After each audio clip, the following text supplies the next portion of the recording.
Holy shit, here we go. I totally missed this. And for whatever reason, after our last little Wizards of the Coast Magic the Gathering drama post, I kind of just buried it. I was like, I'm done.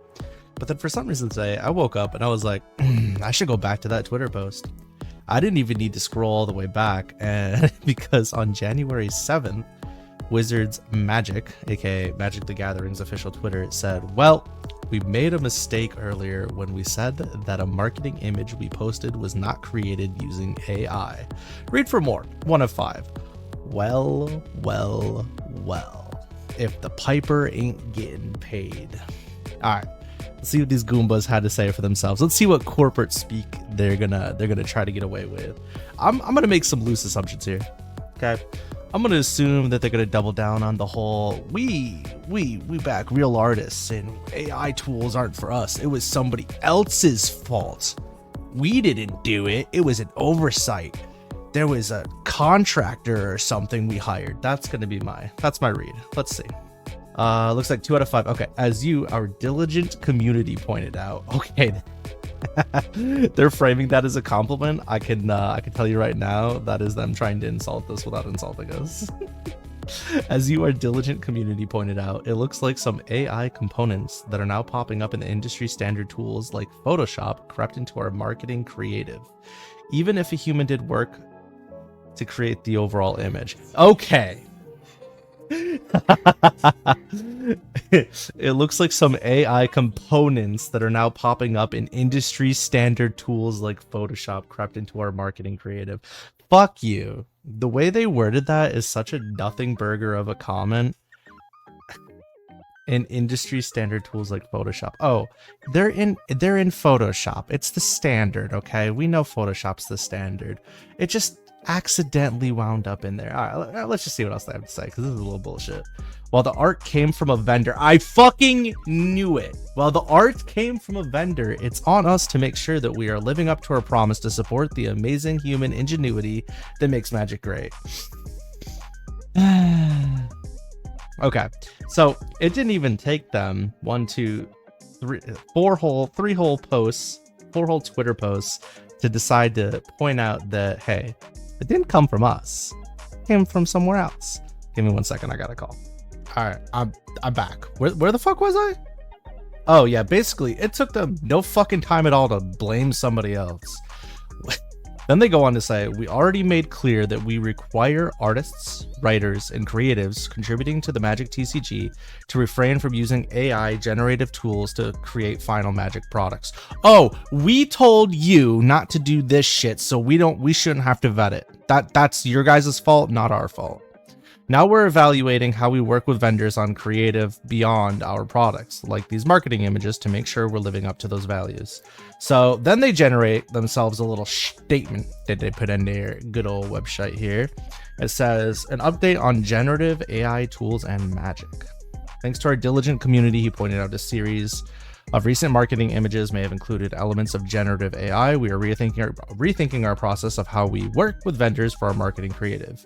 We already made clear that we require artists, writers, and creatives contributing to the Magic TCG to refrain from using AI generative tools to create final Magic products. Right.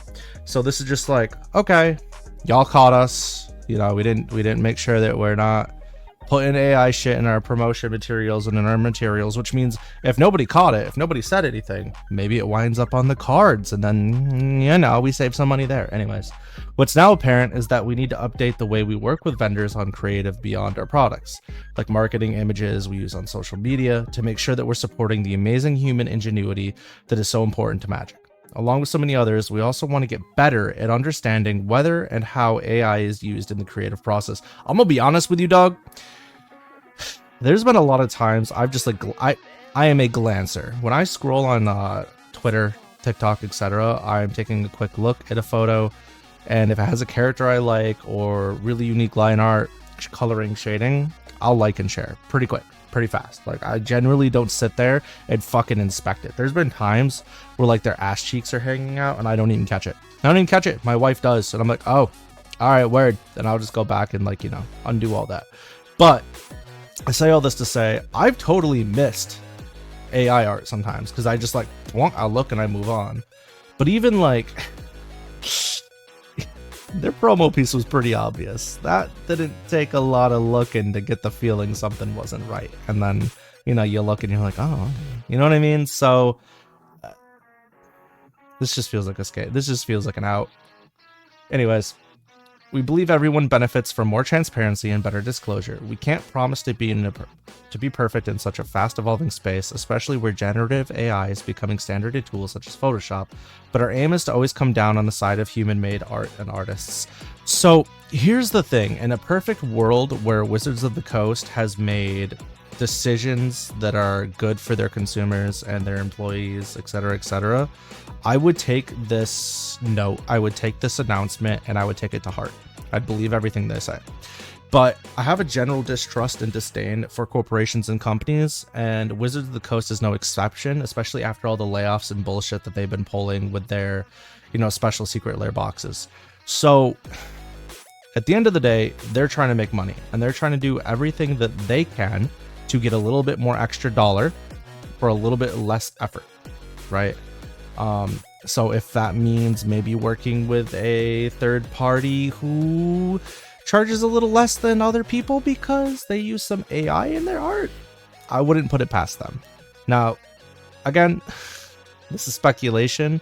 Their word is, hey, this was not intentional. You know, we weren't aware, kind of thing. So now they need to make sure they're really careful in the future, right? Because if they get busted again, then, well, you fucking knew, assholes. And they've already made a post in the past about their stance on AI art, so it's kind of hard to really take them at face value here. So, I don't know. Anyways, I just wanted to share this with you because I totally missed the update post, and I figured a little bit of closure would be nice. Hopefully we don't have to talk about this again. A few of the comments have been not so nice on Twitter, but I will say this, my stance is, if they want to avoid this shit and they want to avoid people coming after them, disclose who your artists are. Credit them properly on everything. It's easy. I do it. And when I haven't, I made sure to fix it ASAP. So like, just do it. Not that hard. Anyways, while we're talking about artists, I'd like to give a quick shout out to KuroNoxAi, who made my model on the newer models and very good at the 3D art thing. I'd like to give a shout out to KuroNoxAi, who does a lot of my promotional artwork and my artwork. But I'd also like to give a shout out to Emparts, who has also done some promotional artwork like thumbnails and whatnot in the past. They're all phenomenal to work with, super nice people, great communication, and their prices are good. That's why I always make sure to tip them more. But yeah, anyways, that's it from me. I can't say I'm surprised, but you know, it is what it is. Until next time, bye.